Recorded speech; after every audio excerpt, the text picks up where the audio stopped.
Salam əziz izləyicilər.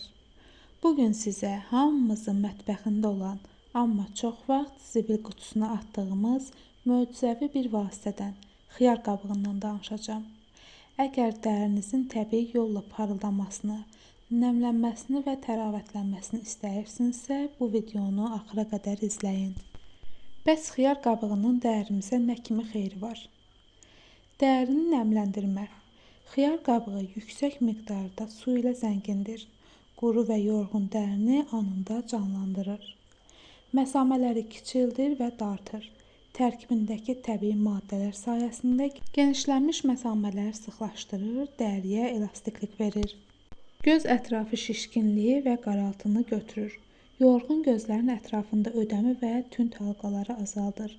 Ləkələri və qızartıları solğunlaşdırır. Antioksidantlarla zəngin olduğu üçün dəri tonunu bərabərləşdirir. Günəş ləkələrinin görünüşünü yumşaldır. Gəlin indi isə keçək istifadə qaydasına. Bu proses çox sadədir.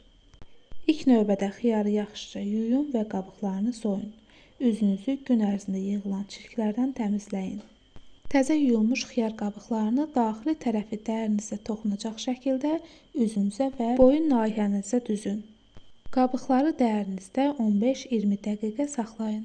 Sonda qabıqları götürün və üzünüzü ilıq su ilə yuyun. Mütəmadi olaraq həftədə 2-3 dəfə tətbiq etdikdə üzdə bu dəyişiklikləri aydın şəkildə görəcəksiniz. Dəriniz daha hamar, yumşaq və sanki daxildən işıqlanan bir görünüş alacaq. Səhər duranda yaranan şişkinliklər gedəcək, dəri elastikliyini bərpa edəcək. Təbiətin bizə bəxş etdiyi bu sadə gözəllik sirrini mütləq sınayın. Videonu bəyənməyi, kanala abunə olmağı və fikirlərinizi şərh bölməsində bölüşməyi unutmayın.